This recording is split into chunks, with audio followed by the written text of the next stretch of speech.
Good morning Pakistan. मैं हूं आपकी होस्ट मरीम इमाम और आप देख रहे हैं मेरा मॉर्निंग शो नया रास्ता सिर्फ RNN टीवी पर। नाजरीन, आज का टॉपिक बहुत ज़्यादा इम्पोर्टेंट है क्योंकि आज हम बात करने वाले हैं स्किन पर। गर्मियों के इस सीज़न में ऑयली स्किन हो जाती है और ऑयली स्किन पर ज़्यादा एक्ने होने के चांसेस होते हैं।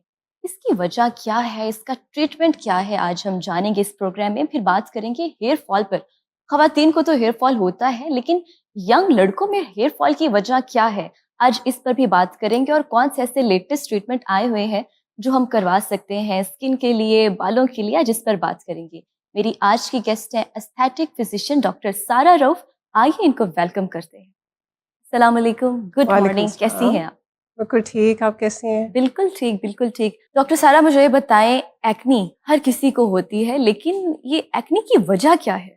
पहले तो मुझे ये बताएं इसकी वजह क्या है, क्या कॉजेज है जो एक्नी हमारी स्किन पर होती है? अच्छा, एक्ने के काफ़ी कॉजेज़ होते हैं। सबसे इम्पोर्टेंट और सबसे कॉमन जो है वो हार्मोनल फ्लक्चुएशंस होती हैं। हाँ। अब जैसे बच्चे बड़े हो रहे होते हैं, प्यूबर्टी की तरफ जाते हैं, उनके हार्मोन्स चेंज हो रहे होते हैं।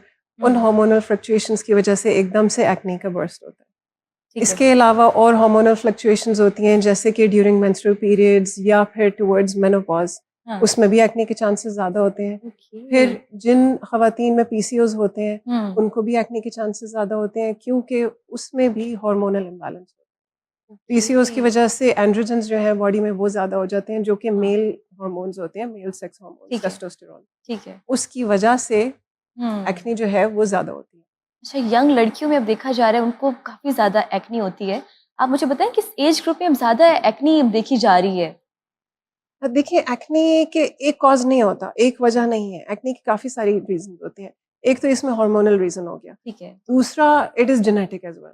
अगर जेनेटिक, हाँ। Genetic genetic okay. As well.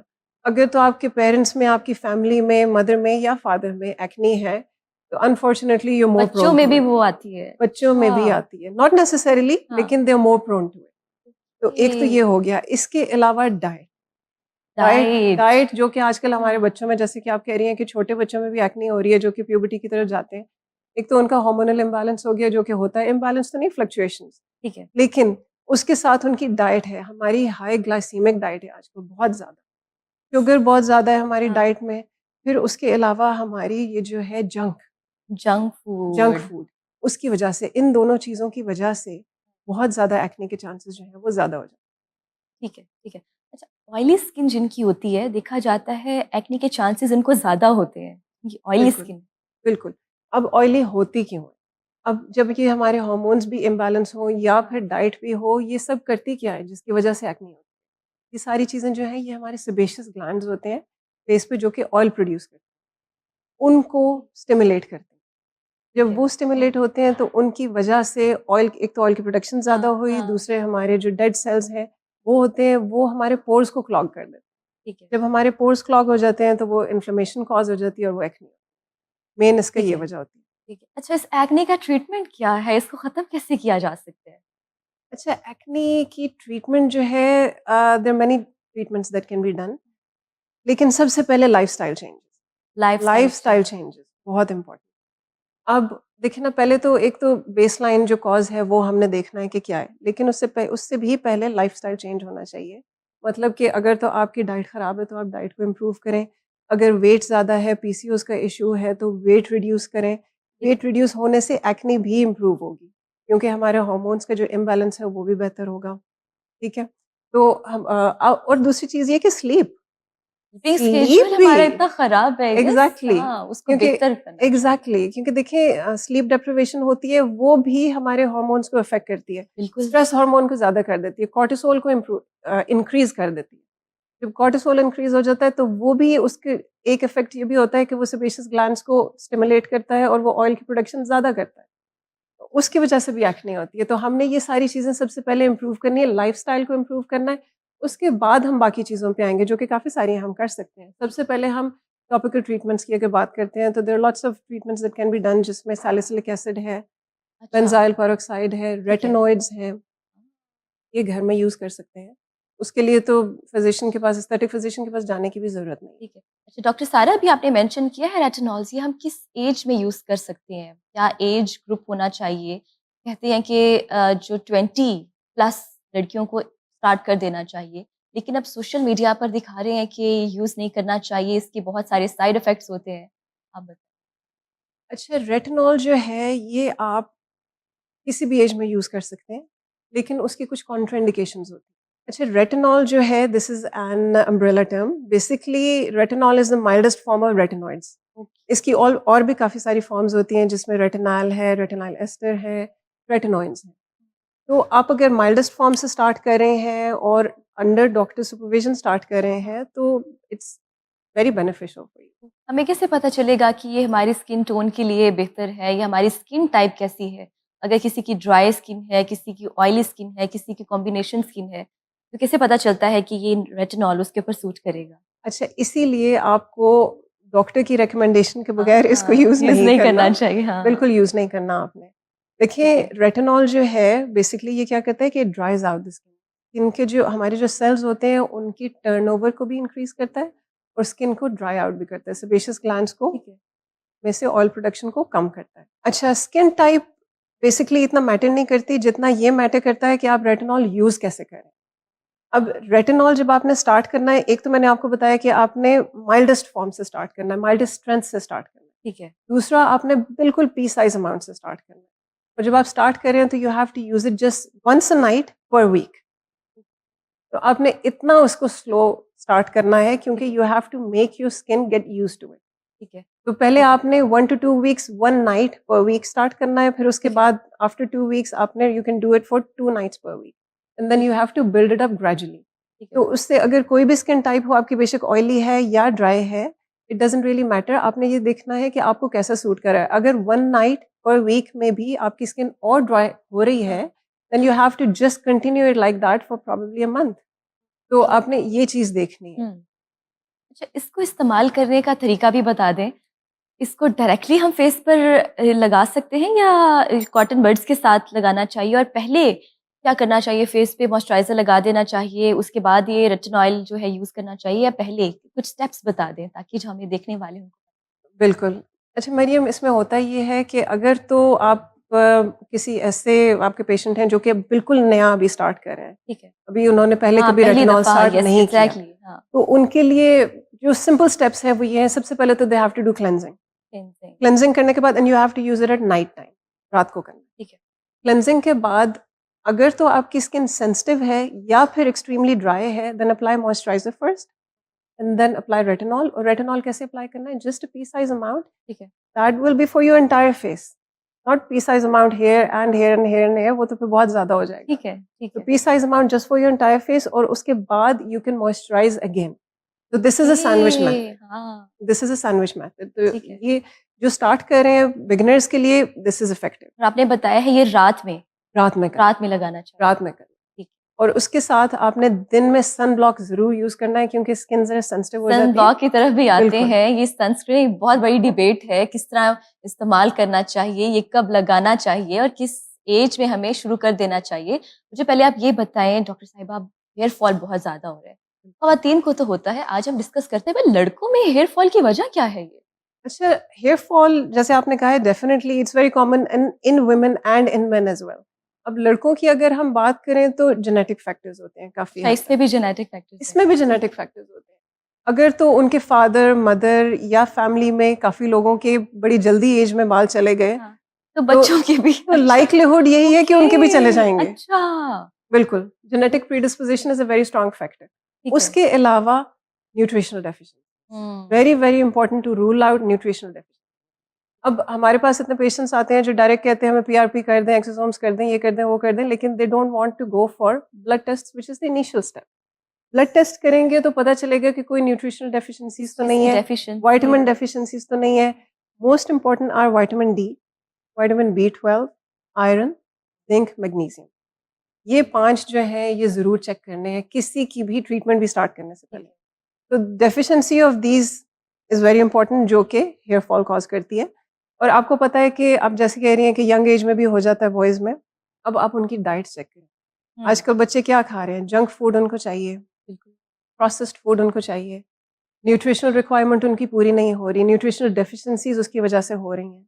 जब न्यूट्रिशनल डेफिशिएंसी होगी तो हेयर फॉल तो होगा। फिर इसके अलावा sometimes they have some issues in the scalp as well, over dryness, over dandruff की वजह से भी ठीक है, हेयर फॉल की वजह हेयर फॉल होता है, बिल्कुल। अब एक कंडीशन है जिसको हम सेबोरिक डर्मेटाइटिस कहते हैं। इट इज ठीक। Basically because of overgrowth of a fungus which is Malassezia. अब उसकी वजह से भी हेयर फॉल होता है। तो अब जब तक उसको ट्रीट नहीं किया जाएगा तो हेयर फॉल जो है वो ठीक नहीं होगा। ठीक है। हम अगर किसी एस्थेटिक क्लिनिक में चले जाए तो पहले से ही ट्रीटमेंट शुरू कर देते हैं। मैंने नहीं देखा कि किसी ने अगर टेस्ट लिख के दिया हो कि ये टेस्ट पहले करवाएं उसके बाद हमारे पास आए। I can't comment in any others. चलिए छोड़िए डॉक्टर साहब, और बात करते हैं। अच्छा, इसका ट्रीटमेंट क्या है? इसको किस तरह से खत्म किया जाए हेयर फॉल? अच्छा, ट्रीटमेंट में सबसे पहले तो जैसे मैंने आपको कहा है कि न्यूट्रिशनल डेफिशिएंसीज हैं उनको रूल आउट करें। तो सबसे पहले तो ब्लड टेस्ट करें। ठीक है। ब्लड टेस्ट में जो भी न्यूट्रिशनल डेफिशिएंसीज होंगी उनको सप्लीमेंट करेंगे। उसके बाद डाइट इम्प्रूव करेंगे। Diet is the main factor. Diet improve करेंगे, डाइट भी इम्प्रूव होगी, न्यूट्रिशनल डेफिशिएंसीज ही इम्प्रूव हो गई, then we can go to clinic treatments. अब क्लिनिक में हम क्या कर सकते हैं? क्लिनिक में we can start with PRP. Do you know what PRP is? देखें, पीआरपी हर किसी को आजकल आपका पता है। ब्लड लेते हैं उसके साथ फिर वो कुछ ट्रीटमेंट होता है वो करते हैं ऐसा और ही ये है। काफी पेनफुल होता है जहां तक मुझे पता है। ये नहीं, it's not that painful. Numbing करके करते हैं हाँ। और नमिंग इंजेक्शंस भी होते वही हैं। इंजेक्शंस के साथ ही बिल्कुल। करनी होती है, डर लगता है कि पता नहीं कि क्या होगा, लेकिन नहीं, इसके नहीं, कुछ साइड इफेक्ट्स होते हैं नहीं, नहीं, इसके पीआरपी के? पीआरपी के साइड इफेक्ट्स नहीं होते। It's actually very good treatment.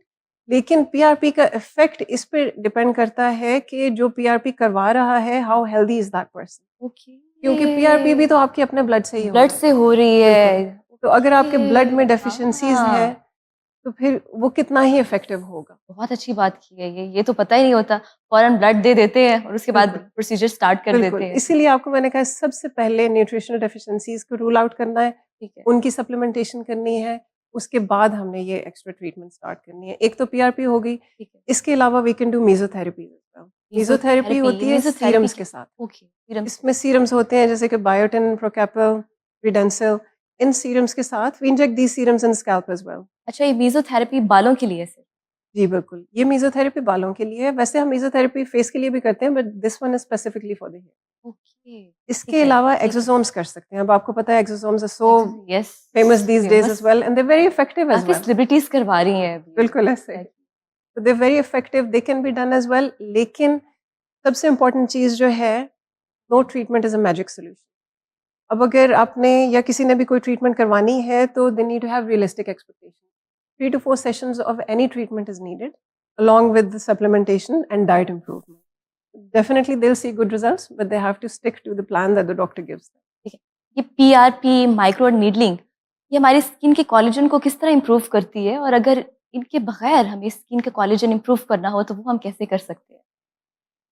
ठीक है। अच्छा, ये जो कोलेजन का जो क्वेश्चन है that is very important these days. It's very trending these days as well. Exactly, हाँ। कोलेजन का काफी ज्यादा आजकल है कि खाने के लिए भी और the boosters as well and all of exactly, those things. हाँ। डेफिनेटली इसमें अगर हम पहले तो सिर्फ स्किन के लिए आपने जैसे बात की है माइक्रो नीडलिंग की, जी, उससे भी पहले अगर हमने अपनी स्किन का कोलेजन इम्प्रूव करना है ठीक है। तो we should improve our diet. Right, lifestyle changes are very important for everything. No doubt. Diet improve करनी है। अब कोलेजन की स्टिमुलेशन के लिए कैसी डाइट होनी चाहिए?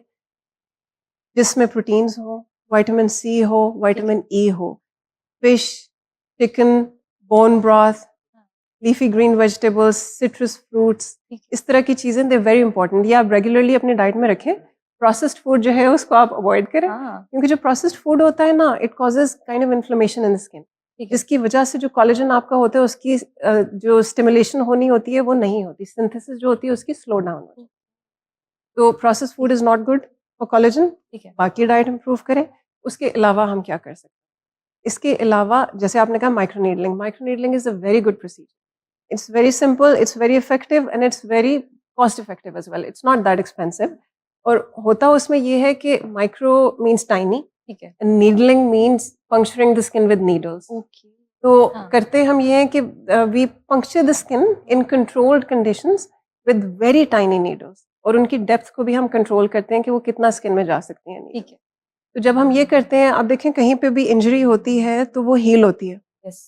तो वही हमने करना है, माइक्रो इंजरीज करके स्किन को हमने हील ठीक है। कराना है और कोलेजन की स्टिमुलेशन करनी और इनके कितने सेशंस लेने पड़ते हैं? एक सेशन से तो फर्क नहीं पड़ता, है। एक कहते सेशन हैं से तो 6 सेशंस लेंगे उसके बाद जाके आपको रिजल्ट्स मिलेंगे। Usually 3 to 4 sessions every 3 to 4 weeks, okay, 3 to 4 ठीक है। sessions are needed. उसके बाद you can have some maintenance sessions maybe every 4 to 6 months, one session every 4 to 6. ठीक है। अच्छा, ये सेशंस मेल भी लेते हैं ना, ऐसा ट्रीटमेंट करवाते हैं जी ज़्यादातर? बिल्कुल, बिल्कुल। ठीक है। अच्छा, ये ज़्यादातर ट्रीटमेंट्स मैंने करवाते हुए क्रिकेटर्स को देखा है। और फिर बात करते हैं हम सेलिब्रिटीज़ के ऊपर। हमारी जितनी भी सेलिब्रिटीज़ हैं, इनका फेस अगर हम देखें विदाउट मेकअप, फिर हुँ। मेकअप में देखें, बहुत डिफरेंस नज़र आता है। और ये सारा राज़ जो है ट्रीटमेंट्स इनके जो करवा रहे होते हैं ये। मुझे बताएँ, अगर मैं आपको कुछ नाम बताऊँ, आप मुझे बताएँ कि इन्होंने कौन-कौन से ट्रीटमेंट्स करवाए हुए हैं? जैसे माहिरा खान है, जैसे हानिया आमिर है, इनकी स्किन इतनी ग्लोइंग है और विदाउट मेकअप भी ये लोग अच्छे लग रहे होते हैं। ये लोग कौन-सा ट्रीटमेंट करवाते हैं और ये ट्रीटमेंट क्या एक्सपेंसिव होते हैं? अच्छा, treatments to a certain degree they are expensive, that depends on आप कौन-सी ट्रीटमेंट करवा रहे हैं। ठीक है। अब हानिया आमिर जो है, उनका जो चीज़ मैंने सबसे पहले नोट की थी दैट हाँ, was her lip fillers. Lip filler, lip filler yes. थे और काफ़ी सटल हैं, they look very nice which she has had some lip fillers done. उसके अलावा उनकी थोड़ी-सी जॉ कॉन्टूरिंग भी हुई है, जॉ वो भी कंटूरिंग भी, जॉ कॉन्टूरिंग फिलर के साथ। ठीक है। और जो उनका है face, that is very nice as well, आपको पता है it looks very fresh and hmm. Everything. उसके लिए स्किन बूस्टर्स यूज़ होते हैं। अच्छा, वो कैसे होते हैं? स्किन बूस्टर्स दे बेसिकली, जैसे आपने सुना होगा सामन डीएनए, पीडीआरएन, हाँ, ये वाले स्किन बूस्टर्स होते हैं जो कि कोलेजन की स्टिमुलेशन करते हैं, स्किन की हाइड्रेशन को इम्प्रूव करते हैं, ग्लो देते हैं। दे आर वेरी गुड, बहुत अच्छे होते माहिरा खान की इतनी एज है, हैं। हुँ। लेकिन अभी भी उनकी स्किन इतनी अच्छी लग रही होती है। एक तो उनकी डाइट बहुत अच्छी होती है और सप्लीमेंट्स भी ये लोग लेते हैं, जैसे सेलिब्रिटीज़ हैं ये। ये लोग कौन-सा ट्रीटमेंट करवाते हैं? और आजकल कौन-सा लेटेस्ट ट्रीटमेंट आया हुआ है? पीआरपी की तो हमने बात कर ली, माइक्रो नीडलिंग की भी हमने बात कर ली और अभी आपने जो मेंशन किया, कुछ ऐसे ट्रीटमेंट्स बताएँ जिनका हमें नहीं पता, ये जो सेलिब्रिटीज़ करवाती हैं। अच्छा, आजकल ऐसी कोई ट्रीटमेंट्स नहीं है जिनका आपको ना पता हो। सारी treatments they are out in the exactly, open. हाँ, ये तो है, लेकिन जो ट्रेंडिंग ट्रीटमेंट्स हैं आजकल, सबसे पहले तो है, ट्रेंडिंग में ट्रेंडिंग में सबसे पहले तो exosome. They are exosome. For the hair and for the face. Okay, ये दे कितना एक्सपेंसिव है ये? अच्छा, एक्सोसोम्स की कॉस्ट जो है वो इस पे डिपेंड करती है कि एक्सोसोम्स जो है वो इम्पोर्ट कहाँ से। Basically we have different types of exosomes coming from different parts of the world. अब अगर अमेरिकन डिराइव्ड एक्सोसोम्स होंगे तो वो उनकी कॉस्ट डिफरेंट होगी। अगर कोरियन डिराइव्ड एक्सोसोम्स होंगे तो उनकी कॉस्ट डिफरेंट होगी। और उसके अलावा ये इस चीज़ पे भी डिपेंड करता है कि उसमें कितने बिलियन ग्रोथ फैक्टर्स, ठीक जो है। जो नॉर्मली ट्रीटमेंट्स हम करते हैं they are usually 5 billion, 10 billion and 40 billion. तो कॉस्ट भी इसी ओके। लिहाज से वेरी करती अच्छा, मेल्स की बात करते हैं, जैसे फवाद खान है, उसकी काफ़ी एज है अब, लेकिन उनका फेस अभी भी यंग लगता है। ये लोग कौन से ट्रीटमेंट्स करवाते हैं? है। देखिए, एक तो इनकी रिंकल्स ना होने की मेजर वजह तो बोटॉक्स होता है। Botox. Botox is a very common procedure and lot of people get it done. और जो हमारे जो डायनामिक रिंकल्स होते हैं, जो कि हमारे एक्सप्रेशंस के साथ आते हैं, इवन सेलिब्रिटीज़ के, हर किसी के आते हैं एज के साथ, उनको सिर्फ बोटॉक्स से ही रोका जा सकता ओके, है। तो Botox is a very common procedure that almost everybody gets done. ठीक है। उसके अलावा fillers to a certain extent, और मेल्स में भी फिलर्स हो सकते हैं। मेल्स में भी ठीक फिलर्स है, होते हैं, ठीक है। उनकी जॉ कॉन्टूरिंग करने के लिए, उनकी बाकी जहाँ पे भी उनको इश्यू है, इवन चिन के लिए भी, there are lots of fillers that can be done for males as well. उसके अलावा उनकी स्किन, स्किन जो है वो क्यों इतनी अच्छी लगती है? Again micro needling, skin boosters, exosomes. अच्छा, ये जो इतने सारे ट्रीटमेंट्स आप मुझे बता रही हैं, ये कब-कब करवाने चाहिए? और कितना गैप लेना चाहिए? अगर आप पीआरपी भी करवा रहे हैं, माइक्रो नीडलिंग भी करवा रहे हैं, फिलर्स भी करवा रहे हैं, बोटॉक्स भी करवा रहे हैं, इसमें कितना गैप होना चाहिए? कितने अरसे बाद ये ट्रीटमेंट करवाना चाहिए? जैसे देखिए, हर ट्रीटमेंट हर किसी के लिए नहीं होता, वो तो आपका डॉक्टर ही बताएगा कि कौन सी ट्रीटमेंट जो है वो किसको चाहिए। अगर तो किसी को, let's for example discuss the Botox, अगर किसी को बोटॉक्स की ज़रूरत है और वो फर्स्ट सेशन ले लेते हैं, तो the next session is usually needed after 4 months. ये तो हो गया बोटॉक्स का। ठीक है। अगर हम माइक्रोनीडलिंग का कहते हैं, माइक्रोनीडलिंग का तो मैंने आपको पहले ही बता दिया। हुँ, इसके अलावा अगर आप एक्सोसोम्स की बात करें, तो एक्सोसोम्स के जो सेशंस रिक्वायर्ड होते हैं, दे यूजुअली रिकमेंडेड। ठीक है। मतलब कि जहाँ से आप उनको ले रहे हैं, आपके जो वेंडर्स हैं, व्हिच आर सर्टिफाइड वेंडर्स, ठीक है। दे यूजुअली गाइड कि आपको किस तरह से सेशंस प्रोवाइड करने हैं और कितने देने हैं। और जिस तरह से हम लोग देते हैं they range between 1 month to 3 months. शुरू में आपने एक सेशन दे दिया, then the next one is after a month to 3 months, और उसके बाद depending on your requirement. Exosomes के sessions you don't need them regularly, PRP की तरह नहीं होता, उसके काफी क्योंकि ये थोड़ा सा एक्सपेंसिव होता है इसलिए। एग्जैक्टली, इट्स हाँ, a lot expensive as compare to PRP, जी, लेकिन उसी लिहाज से फिर उसके सेशंस भी काफी कम होते हैं। ठीक है। एक्सोसोम्स का ट्रीटमेंट हमें 20s की एज में करवाना चाहिए, 30s प्लस एज में? देखिए, एक्सोसोम्स के ट्रीटमेंट 20s की एज में तो मेरे ख्याल में किसी को कोई भी ट्रीटमेंट नहीं करवाना चाहिए। 20s की एज में तो सिर्फ प्रिवेंशन होनी चाहिए। ओके, और प्रिवेंशन में क्या होता है, आपने सन ब्लॉक लगाना है, आप कुछ सीरम्स स्किन टाइप के लिहाज से सीरम्स यूज कर लें, और आप अपना लाइफस्टाइल इंप्रूव करें। ठीक है। इसके अलावा I don't think anyone needs any treatment in their 20s। Exactly, ठीक है। लेकिन अगर उसके अलावा उनको किसी को कोई इशू है, then that can be treated. लेकिन देयर इज नो रिकमेंडेशन कि आप इतनी यंग एज में आप बोटॉक्स भी करा लें, आप फिलर्स भी करा लें। आई डोंट थिंक दैट्स वो पता भी चल जाता है कि इसने बोटॉक्स करवाया हुआ है, इसने फिलर्स करवाए हुए हैं, वो आइडिया हो जाता है ना? देखिए, वो डिपेंड करता है कि फिर आप कहाँ से करवा रहे हैं, क्योंकि इवन हाँ, Botox can be done so subtly कि एक तो आपके रिंकल्स भी चले जाएं और आपकी एक्सप्रेशंस जो हैं वो भी खत्म ना हो, हाँ, तो वो इतना पता नहीं चलता। ठीक और फिर फिलर्स भी जो हैं they don't need to be out there, मतलब कि इतने ज्यादा की जरूरत नहीं है कि सबको पता चले कि आपने इधर भी फिलर कराया, आपने उधर भी कराया। They there needs to be just a subtle change जो कि आपको अच्छा लगे। ठीक है। निदा यासिर हमारी एक फेमस होस्ट है, मॉर्निंग शो की होस्ट है। आपने उनका फेस देखा होगा, आपको क्या लगता है उन्हें फेस पर क्या-क्या करवाया? Nida Yasir definitely has had lots of fillers done. Fillers. उन्होंने फिलर्स करवाए हुए हैं। उनका तो अगर आप पुरानी पिक्चर्स देखें और अब की देखें तो there is a huge difference. और अभी उन्होंने फिलर्स जो हैं उनके, I am not saying it they look bad, they look very nice, बहुत अच्छे लगते हैं उनके फिलर्स। लेकिन definitely she has had fillers done. और उसके साथ क्योंकि उनकी स्किन इतनी अच्छी है तो definitely she is having these other treatments as well, जो कि हमारे बायोस्टिमुलेटर्स हैं, पीडीआरएन है, definitely she is having done as well, perfect. Microneedling perfect, perfect. And botox. Botox, yes. अब बात करते हैं हम सनस्क्रीन के ऊपर। कितना एसपीएफ होना चाहिए? एसपीएफ 30, एसपीएफ 40 या एसपीएफ 50? किस स्किन टोन पर कौन-सा सूट करता है? स्किन कैसी है? स्किन टाइप कैसी है? हमें पता नहीं चलता। और सबसे पहले मुझे ये बताएँ, अब सनस्क्रीन लगाना कितना ज़रूरी है? क्योंकि हम लोग सर्दियों में लगा लेते हैं, गर्मियों में ज़्यादा नहीं लगाते लोग, क्योंकि उनकी स्किन ऑयली होती है, ऑयल आ जाता है तो वो लोग नहीं लगाते। अब हमने इतने कैमराज़ और लाइट्स हमारे आगे हैं, ये जितनी लाइट्स लगी हुई हैं, ये भी हमारी स्किन को अफ़ेक्ट कर रही हैं किसी तरह से? बिल्कुल, इनकी वजह से भी स्किन पे इफेक्ट होता है। यूवी एक्सपोज़र की वजह से होता है, लाइट्स की वजह से होता है, इवन आपकी जो फ़ोन की स्क्रीन है इसकी वजह से होता है। इसमें जो ब्लू लाइट होती है, इसी वजह से काफ़ी फ़ोन्स में ब्लू लाइट फ़िल्टर भी लगा हुआ है। ठीक है। जो लोग घर में अपने लैपटॉप्स पे काम करते हैं काफ़ी ज़्यादा, उसकी एक्सपोज़र की वजह से भी होता है। तो एक तो हमारी एजिंग जो है वो एक्सेलरेट हो जाती है, हुँ, फिर हमारी पिगमेंटेशन के चांसेस भी ज़्यादा होते हैं। ठीक है। तो sun block, sunscreen is very, very important, और ये हर एज में होता है, टीनेज से स्टार्ट कर दें। टीनेज से स्टार्ट टीन करें। एज से स्टार्ट कर दें, इट्स वेरी इंपॉर्टेंट। जैसे मैंने आपको कहा था कि टीन एज में प्रिवेंशन होनी चाहिए, बाकी ट्रीटमेंट्स की ज़रूरत नहीं है। तो most important thing is sunscreen. आजकल तो टिंटेड सनस्क्रीन चल रही हैं और आपको ज़रूरत ही नहीं है मेकअप की। आप वो बिल्कुल, लगा लें बिल्कुल, और आप you are ready to go.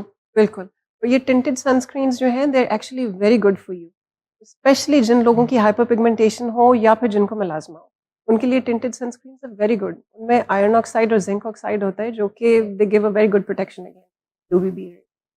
Oily skin वालों को भी लगाना चाहिए और ड्राई स्किन वालों को। हर डेफिनिटली स्किन टाइप को हर स्किन लगाना टाइप चाहिए। को लगाना चाहिए। अगर आपकी ऑयली स्किन है तो देन नॉन कोमेडोजेनिक सनस्क्रीन। अक्सर लोग कहते हैं हम लोग भूल जाते हैं सनस्क्रीन लगाना, बाकी हर चीज़ कर लेते हैं, लेकिन सनस्क्रीन लगाना भूल जाते हैं ये। अच्छा, अब हमें बताएँ, हम अपनी स्किन को किस तरह से पूरे दिन में प्रेपरेशन इसकी कर सकते हैं? इसको स्किन को सही तरह से किस तरह प्रेप करना चाहिए? पहले क्लींजिंग करनी चाहिए, फिर मॉइस्चराइज़र लगाना चाहिए या उसके बाद सनस्क्रीन लगानी चाहिए, फिर मेकअप अप्लाई करना चाहिए? ये जो स्टेप्स हैं हमें बता दें। अच्छा, देखिए, सबसे पहले तो सबसे कॉमन इज़ क्लेंजिंग, वो तो करनी ही करनी, ठीक है? बेशक आप, अगर हम if you are talking about the morning routine, हुँ, तो सबसे पहले क्लेंजिंग है। फेस वॉश करके, क्लेंज करके, उसके बाद if you have dry skin, then you can apply moisturiser. अगर तो आप कोई और सीरम्स यूज़ नहीं कर रहे हाँ, तो, क्योंकि काफ़ी सारे लोग काफ़ी सीरम्स भी यूज़ करते हैं, जिसमें विटामिन सी सीरम हो गया, नाइसिनामाइड हो गया, काफ़ी सारी और चीज़ें हो गई, एज़िलिक एसिड हो गया। हुँ, अगर तो वो नहीं कर रहे, तो दे कैन जस्ट मॉइस्चराइज, ठीक है, वरना फिर मॉइस्चराइजर से पहले सीरम्स यूज करना।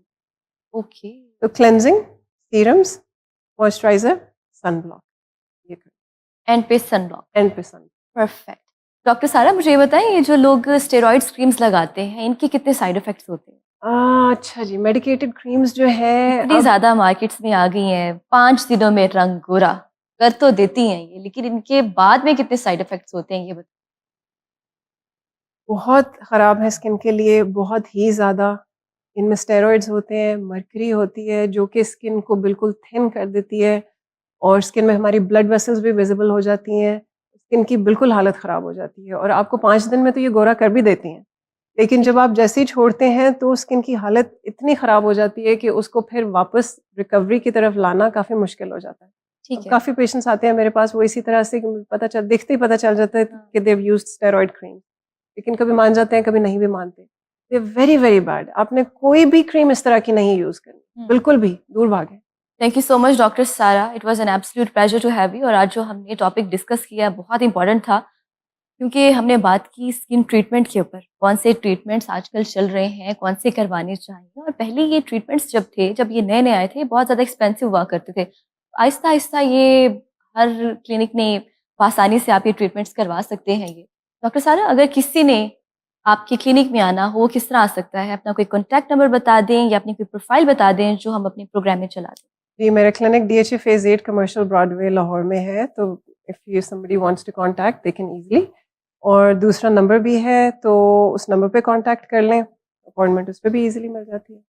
परफेक्ट। आज एक बड़ी अच्छी बात मुझे पता चली है, हम लोग ट्रीटमेंट्स तो करवा रहे होते हैं और एजिंग बहुत जल्दी आजकल फीमेल्स में आ रही है। लेकिन एक हेल्दी लाइफ़स्टाइल को अपनाना हमारे लिए कितना ज़रूरी है, डाइट, एक्सरसाइज़ ये करें, इससे आपको इन ट्रीटमेंट्स की ज़रूरत नहीं होगी। और आई गेस 30 या 40 प्लस की जो ख़वातीन हैं, उनको जाना चाहिए। आजकल यंग लड़कियाँ ये ट्रीटमेंट्स करवा रही हैं। आई थिंक अगर आपकी लाइफ़स्टाइल अच्छा हो, अगर आपकी डाइट अच्छी हो, तो आप ऐसे ट्रीटमेंट से बच सकते हैं। लेकिन अगर आपको प्रॉब्लम है, अगर आपको ऐसा लगता है, आपको एजिंग बहुत जल्दी आ रही है, आप डॉक्टर सारा से राब्ता कर सकते हैं। नाज़रीन, हमें दीजिए इजाज़त। अपना बहुत सारा ख़्याल रखिए। आपसे मुलाकात होगी कल। अल्लाह हाफ़िज़।